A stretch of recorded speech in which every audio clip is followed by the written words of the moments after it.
Meie järgmine esineja on Jarek Kornitski, mees, kes teab kõike energiatõhususest ja on tervikrenoveerimiste teemal võib-olla üks pädevamaid inimesi. Palun.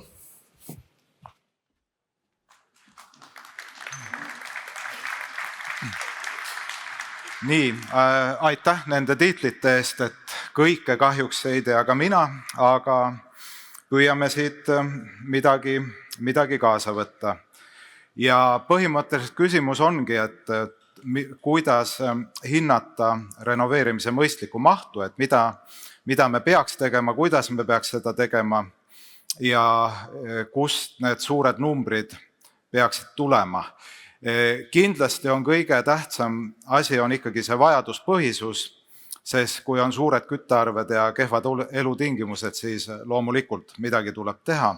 Aga samas me peame vaatama, kuidas me siis mahume ära kõikidesse nendesse kohustuste, mida nüüd riigiks olemine kaasa toob ja eriti seda Euroopa Liidus. Nii et meil on 2 direktiivi kohustused, EED, energiatõhususe direktiiv räägib riiklikul tasemel, mis on sektorite ülene, aga kõigi eelduste kohaselt see jagatakse ka sektorite vahel ära, nii et hooned sealt oma osa saavad ja igal juhul hooned on hästi suur tükk. Teine asi, mis meil on hoonete pikaajaline rekonstrueerimise strateegia, mis siis pakkus välja, et 2050 selleks ajaks kõik hooned võiksid olla korda tehtud. See on natuke optimistlik dokument, et tõenäoliselt nii kiiresti lihtsalt ei jõua. Ja mõnda asja alati saab edasi lükata. Ja nüüd uuendatud direktiiv, hoonete energiatõhususe direktiiv sellest aastast pakub ka mõned leevendused, mida saab kasutada näiteks mitteeluhoonetele tagasihoidlikumad eesmärgid. Ja see strateegia tulebki ümber kujundada renoveerimiskavaks. Ja renoveerimiskava nüüd sellest peaks saama selline suhteliselt tõsine dokument, et keegi selle eest ka vastutab ja tekitab riigile ebameeldivaid kohustusi, kui siis ei vastutata selle eest.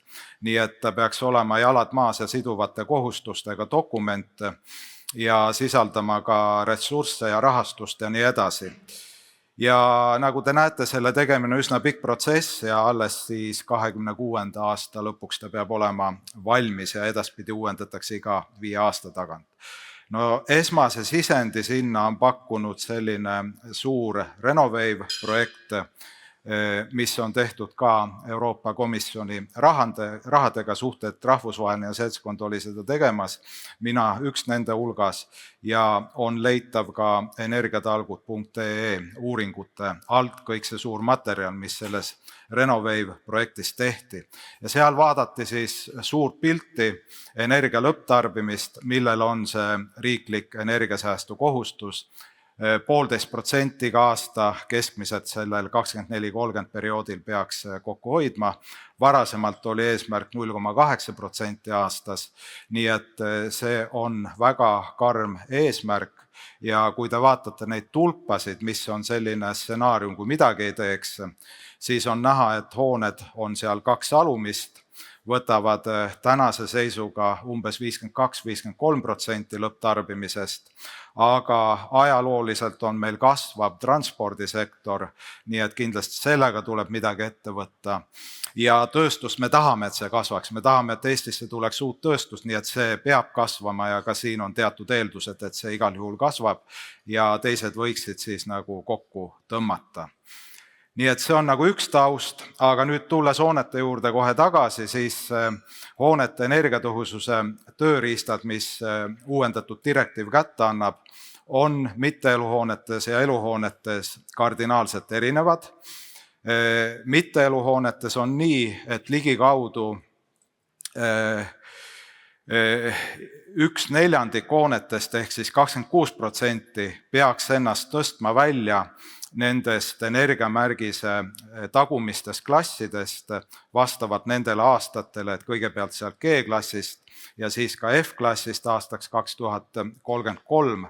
Nii et sisuliselt iga 4. mitteelamu peaks oma energiatõhusust natukene parandama. No kui selline asi ette võtta, siis muidugi tasub seda juba veidi rohkem parandada kui 1 klassi võrra, võib-olla 2-3 klassi võrra, siis on järgmised 10 aastat nagu hoone omanikule hooletud ja see kohustus saab olema hoone omanikel, et riik seda lihtsalt hakkab rakendama. Eluhoonetes võib siis teha mis iganes meetmetega, riik peab saavutama sellise trajektoori, et tõesti eluhoonefondi keskmine energiakasutus põrandapinna ruutmeetri kohta hakkab vähenema, kõigepealt 16% ja siis 20-22% aastaks 35. Et sellised eesmärgid on paigas ja need on siis näiteks sellised renoveerimistoetused, mida täna jagatakse ja mis iganes muud soodustavad meetmed, mida riik pakkuda saab, et sina korteriühistu, sina väikeelamu omanik, et palun sind, et äkki nüüd parandad oma energiatõhusust, et siis me riigina suudame selle eesmärgi ära täita, ehk siin saab ainult siis präänikut pakkudes sellist tulemust saavutada. Võib loota ka turu peale, et turg iseenesest teeb asju paremaks ja kindlasti osaliselt teeb, aga riiklikult väga suur väljakutse, et nende numbrite sisse mahtuda. Ja kui me nüüd Eestist, see Renovei projekt oli hea, et seal oli selline rahvusvaheline seltskond, vaatasime natuke helikopteri pealt ka, et kuidas siis Eesti hoonefond paistab, et tegelikult see vana hoonefond on meil nõrga energiatõhususega nagu üks tavapärane Kesk-Euroopa riik. Ei mingit erinevust, seal on kohati olukord veelgi kehvem. Ja meid iseloomustavad suhteliselt madalad energiatõhusust parandavad renoveerimise mahud tänase seisuga. Korterelamute tervikrenoveerimisel on meil suur potentsiaal, sest 70% Eesti elanikest elab korterelamutes, erakordselt suur osa rahvastikus sellistes hoonetest ja seal iga tükk annab suure tulemuse, kui neid suuri tükke teha. Ja veel lõpetuseks see, et ärikinnisvaras siiamaani on puudunud täiesti motivatsioon, et energiatõhusust parandada. Teatavasti rentnik tasub energiaarveid nii, nagu nad tulevad ja rent on sellest eraldi. Nii et keegi ei ole suurt tähelepanu pööranud ja need on siiski suhteliselt väikesed kulud selles sektoris. Nagu siiski öeldud, hoonete olukord on mõnevõrra parem isegi kui teistes sektorites, isegi kui me mitte midagi ei tee selle baasil, mis tänaseks on tehtud. Me näeme, et hoonefondi energiakasutus on väga väikeses langustrendis, aga ikkagi on. Ja siin on nii, et siis soojus langeb tugevamalt, elekter kasvab, elektrifitseerimine toimub, loomulikult tulevad soojuspumbad järjest rohkem ja nii edasi. Ja tuleb ka selline väikene negatiivne, ehk see on see ülejääv päikeseelekter, mis siis hoonetest võrku eksporditakse, et ka see siin graafikul kõige alumisena on välja toodud. Ja miks see energiatõhusus paraneb, kui me kogu aeg juurde ehitame, hoonefond kasvab meil päris hästi, aga siin teravatt-tundides absoluutnumber ikkagi tuleb allapoole, nii et tõhusus paraneb ja tegelikult paraneb väga palju läbi selle, et uued hooned tulevad peale väga hea energiatõhususega ja vanu siis aeg-ajalt lammutatakse ka maha, renoveerimisel ka väike mõju, aga just see uute hoonete väga hea energiatõhusus paistab nende numbrite tagant välja.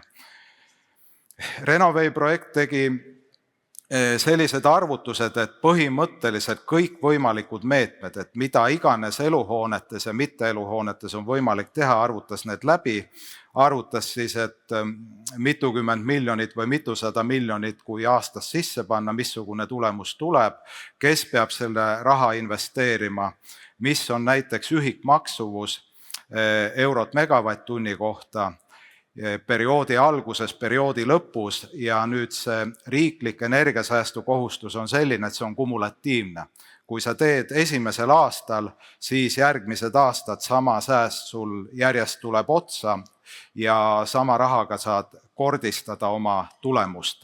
nii et selle tõttu perioodi alguses ja lõpus maksumus väga erinevad, aga siin on selliseid 100 ja 200 ja 300 eurot megavatt-tunni kohta meetmeid, mis on siis väga hea tõhususega ja osad on ka kallimad ja tegelikult neid arvutati läbi kõikides sektorites.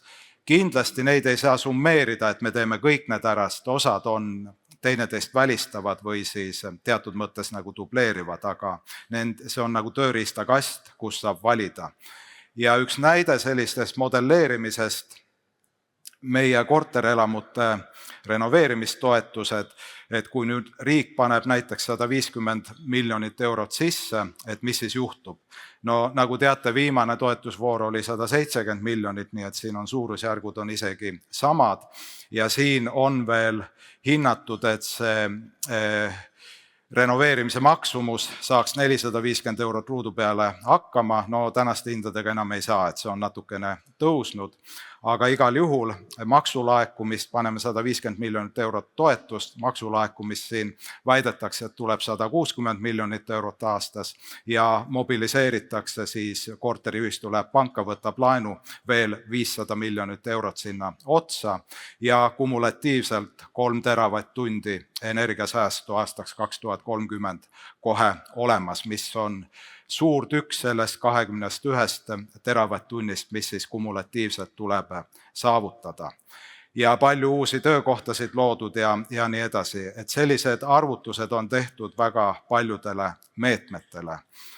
Ja hoonete puhul tõusid esile, et mis on siis põhilised meetmed, on ikkagi see eelarve neutraalsed renoveerimistoetused põhilised korterelamutele ja siin selle projekti kontekstis nähti, et see 30% on väga suur toetus ja kui riik jätkusuutlikult suudab anda välja 30% toetust, no see küll maksud laekuvad samas mahus, et siis see võiks nagu töötada.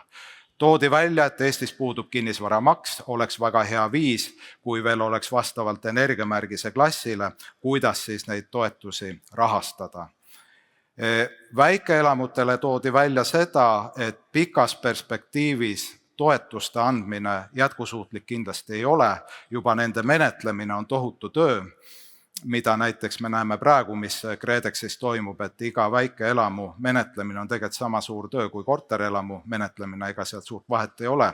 See on meeletu koormus riigile.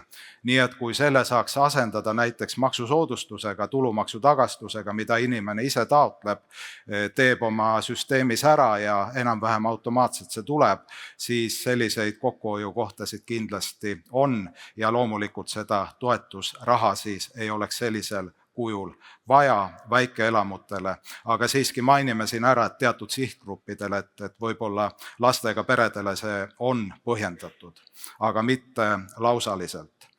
Ja mitteeluhoonetes on kõik väga lihtne, et riigi toetus kindlasti ei ole vajalik.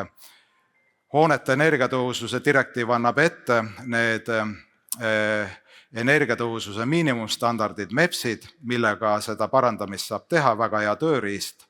Ja kinnisvaramaks veel looks sinna täiendava motivatsiooni. Loodame, et seda ka kaalutakse, kuigi maksufestival on tänaseks on läbi, aga need protsessid on väga pikaajalised ja lisaks avalikele hoonetele nagunii on juba olemasolev renoveerimiskohustus, et seal toimub nagu igal juhul. Nii et ka see Renovei projekt ei võelnud midagi muud välja, kui jätkata seda, mida me täna korterelamutega teeme ja nimetas seda lihtsalt lipulaeva meetmeks. Ja samamoodi siis tõdes, et nüüd direktiiv annab väga hea võimaluse nende MEPSide kujul mitte eluhoonete energiatõhusust parandada. Ja siin on näiteks üks selline näide hoones, kus puhtalt energiaarvesti paigaldamisega saab selle nõude täidetud, nii et mõnel kinnisvaraomanikul see panustamine väga suur ei pea olema. Nüüd läbi analüüsitud teekaardid, mida oli kokku 7 tükki, kõik need näitavad, et peaks hakkama toimuma perioodi alguses, 24-25, aga kõik ei jõua, seadusandlikud ettevalmistud nii edasi, nii et sealt veel mõni aasta ja siis tuleb see tohutu hüpe ja siis see kumulatiivselt peaks seda säästu tooma, et kuidagi oleks võimalik seda EED eesmärki täita. Ma arvan, et täna ilmselt kantslerid juba kirjutavad seletuskirja, et miks siis Eesti aastal 2030 ei suutnud seda täita. See on peaaegu võimatu ülesanne, aga loomulikult me peame püüdma siis jõuda mõistlikult vähemalt nii lähedale kui võimalik selle täitmisel. Nii et siin tegelikult kõik need 7 teekaarti jäid natukene alla selle kumulatiivse kohustuse, see on siis kumulatiivselt 21 teravatt-tundi tuleks säästa ja siin parimad siis jõudsid 31 ja 32 aastal selle täitmiseni. Ja nende teekaartide puhul rõhud olid erinevad, aga hoonete osakaal oli kõigis oli suur ja siis Renovave teekaardis hoonete osakaal oli eriti suur. Ja kui siit nüüd vaadata selliseid numbreid, et kuidas see mõjutab SKT-d, siis mõjutab tööhõivet, siis just Renovave'is SKT mõju natuke üle 5% on kõige suurem nendest teekaartidest, nii et sisemajanduse kogutoodangut tuleb, et see on väga töömahukas on ehitamine üleüldse, kui seda rohkem tehakse, siis majandus kasvab, mida see makrotaseme analüüs siin näitab, maksulaekumine kasvab, töökohtasid tuleb juurde, aga võib-olla need Renovave'i mahud on tegelikult natukene ülehinnatud, et tehniliselt ei ole võimalik lihtsalt nii palju ja nii kiiresti teha. Ja selline tasakaalustatud teekaart on nendesse kõige viimane siin, kõige parempoolne ja seal ka hoonete renoveerimise mahud on suured, aga seal on ka palju siis transpordi poole peal ja siis leiti, et see võib-olla võiks olla Eestile parim tee, kuigi nüüd avaliku sektori investeeringud, mis selles viimases teekaardis on 5 miljardit, Renovave'i puhul on näiteks siis 3,9 miljardit, nii et see kui riik stimuleerib renoveerimist, siis see väga palju tehakse ikkagi erasektori investeeringuga ja mobiliseeritakse suured investeeringud, aga sinna transporti keegi teine peale riigi ei taha investeerida, et selle tõttu see parimaks valitud teekaart on suurema riigi panusega, aga siis kokku on nad siis 13 miljardit või 16 miljardit on nii suured numbrid, et nagunii keegi nendest aru ei saa, kõikidele hoomamatud ja loomulikult need on kogu perioodi peale siis kokku. Aga vähemalt sellised SKT, tööhõive ja maksulaekumise alusandmed on olemas ja selle põhjalt on nagu mida ehitada, kui neid meetmeid nüüd ministeeriumis renoveerimiskavasse tuleb kirjutada.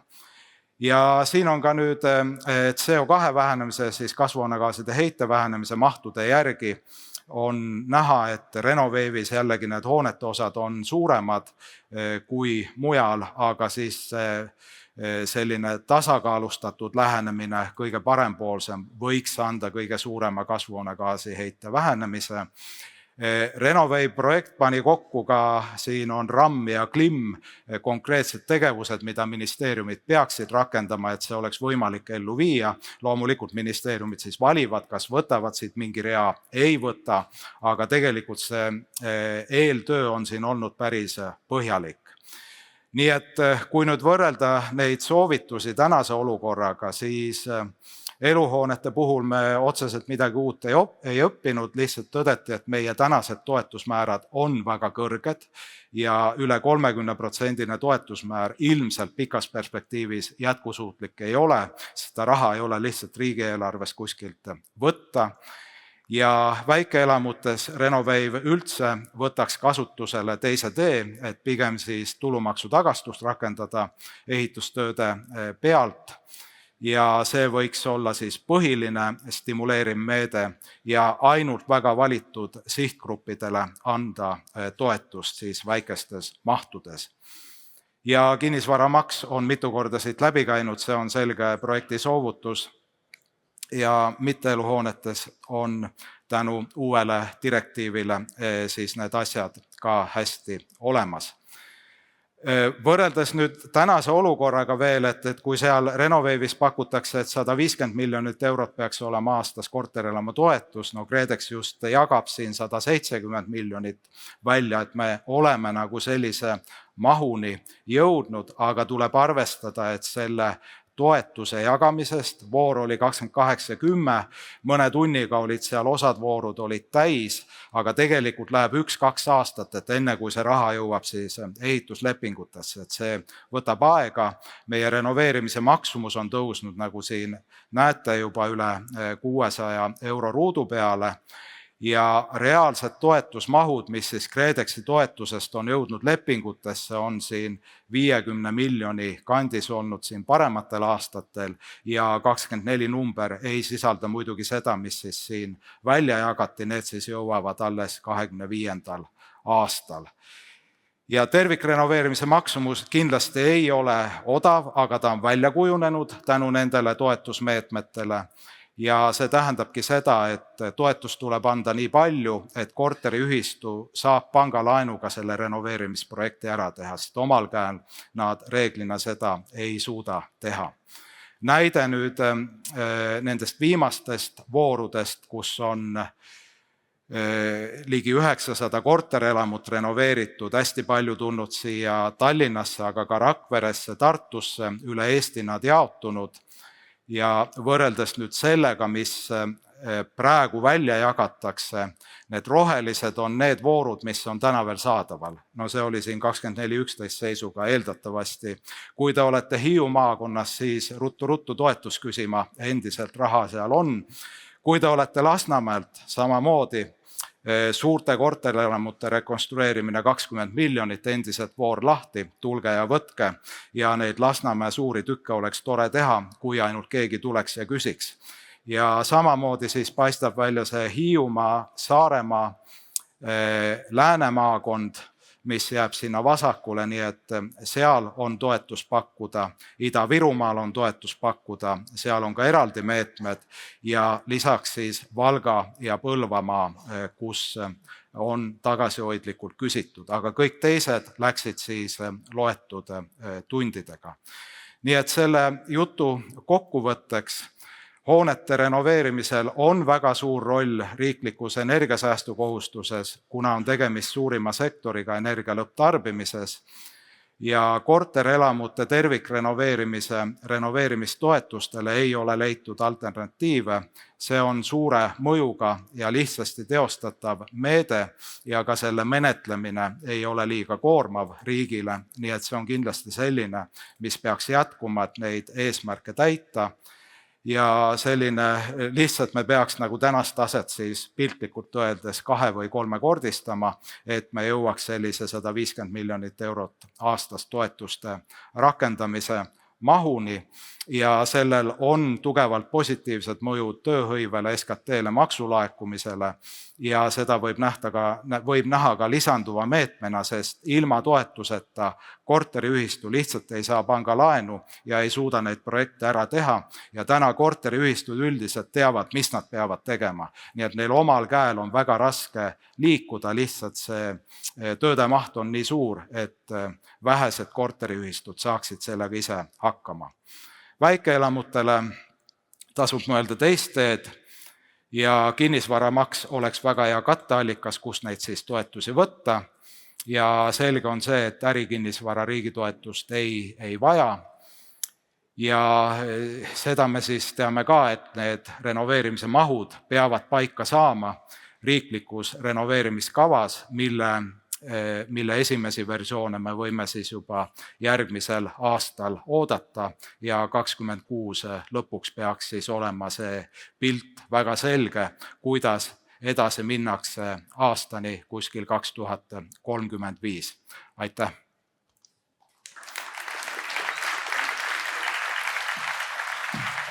Ma tuletan meelde teile kõigil seda Slido keskkonda, et saate seal küsimusi panna.